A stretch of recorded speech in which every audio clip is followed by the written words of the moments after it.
ರಥಸಪ್ತಮಿ ಅಂದರೆ ಸೂರ್ಯನಾರಾಯಣ ತನ್ನ 7 ಕುದುರೆಗಳ ರಥದಲ್ಲಿ ಸಂಚರಿಸುವ ಪವಿತ್ರ ದಿನ.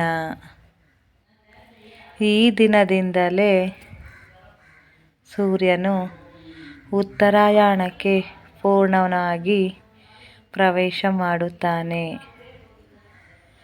ಪ್ರಕೃತಿಯಲ್ಲಿ ಹೊಸ ಶಕ್ತಿ ಹರಡುತ್ತದೆ.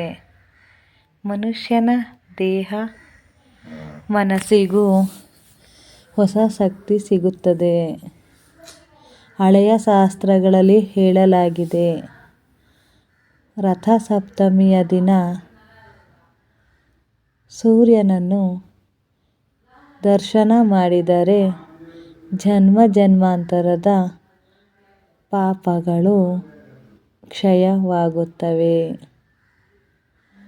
ರಥಸಪ್ತಮಿಯ ದಿನ ಏನು ಮಾಡಬೇಕು?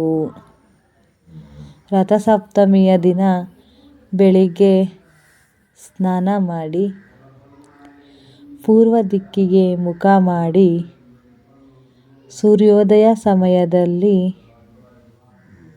ಸೂರ್ಯನನ್ನು ಶುದ್ಧ ಮನಸ್ಸಿನಿಂದ ನೋಡಬೇಕು. ಈ ಸಮಯದಲ್ಲಿ ಈ ಮಂತ್ರ ಹೇಳಿದರೆ ಬಹಳ ಶ್ರೇಷ್ಠ. ಓಂ ಸೂರ್ಯಾಯ ನಮಃ ಸರ್ವರೋಗನಾಶಾಯ ಸರ್ವ ಐಶ್ವರ್ಯ ಪ್ರದಾಯ ನಮಃ. ಇದನ್ನು 7 ಬಾರಿ ಹೇಳಬೇಕು. ಸೂರ್ಯದೇವರು ಯಾರು? ಸೂರ್ಯದೇವರು ಅಂದರೆ ಕೇವಲ ಗ್ರಹ ಅಲ್ಲ, ಆರೋಗ್ಯದ ದೇವರು, ಆತ್ಮಬಲದ ದೇವರು, ಆಯಸ್ಸಿನ ದೇವರು. ತಂದೆಯ ಸ್ಥಾನ ಜಾತಕದಲ್ಲಿ ಸೂರ್ಯ ಬಲವಾಗಿದ್ದರೆ ಜೀವನದಲ್ಲಿ ಗೌರವ, ಆರೋಗ್ಯ, ಆತ್ಮವಿಶ್ವಾಸ, ನಾಯಕತ್ವ ಸ್ವಯಂವಾಗಿ ಬರುತ್ತವೆ. ಸೂರ್ಯ ದುರ್ಬಲವಾದರೆ ಆರೋಗ್ಯ ಸಮಸ್ಯೆ, ಹಣಕಾಸಿನ ಅಡಚಣೆ, ಮನಸ್ಸಿಗೆ ಧೈರ್ಯ ಇಲ್ಲದ ಸ್ಥಿತಿ. ಅದಕ್ಕಾಗಿ ರಥಸಪ್ತಮಿ ಸೂರ್ಯಾರಾಧನೆ ಅತ್ಯಂತ ಮುಖ್ಯ. ರಾಶಿ ಪ್ರಕಾರ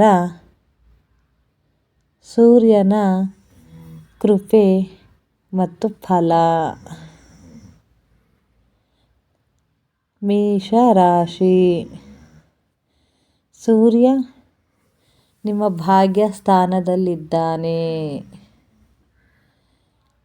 ರಥಸಪ್ತಮಿಯ ದಿನ ಸೂರ್ಯನನ್ನು ನೋಡಿದರೆ ಧೈರ್ಯ, ಕೆಲಸದಲ್ಲಿ ಜಯ, ಶತ್ರುನಾಶ.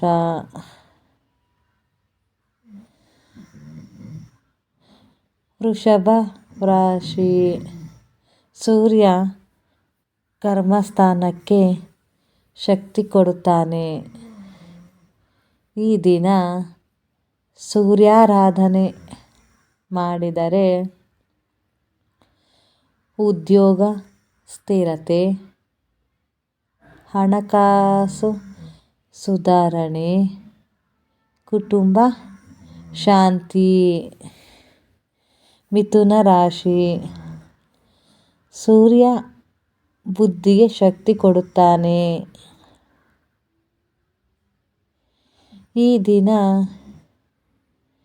ಸೂರ್ಯನನ್ನು ನೋಡಿದರೆ ಮಾತಿನ ಶಕ್ತಿ,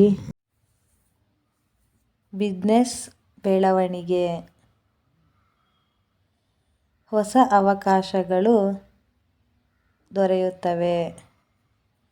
ಕರ್ಕಾಟಕ ರಾಶಿ. ಸೂರ್ಯ ಆರೋಗ್ಯದ ಮೇಲೆ ಪ್ರಭಾವ ಬೀರುತ್ತಾನೆ. ರಥಸಪ್ತಮಿಯ ದಿನ ಸೂರ್ಯ ದರ್ಶನ ಮಾಡಿದರೆ ಮನಸ್ಸಿನ ಒತ್ತಡ ಕಡಿಮೆ, ರೋಗ ನಿವಾರಣೆ, ತಾಯಿಯ ಆಶೀರ್ವಾದ ದೊರೆಯುತ್ತದೆ. ಸಿಂಹ ರಾಶಿ. ಸೂರ್ಯ ನಿಮ್ಮ ಸ್ವಾಮಿ ಗ್ರಹ. ಈ ದಿನ ಸೂರ್ಯಾರಾಧನೆ ಮಾಡಿದರೆ ಹೆಸರು, ಕೀರ್ತಿ, ಅಧಿಕಾರ, ರಾಜಯೋಗ ಫಲ ದೊರೆಯುತ್ತದೆ.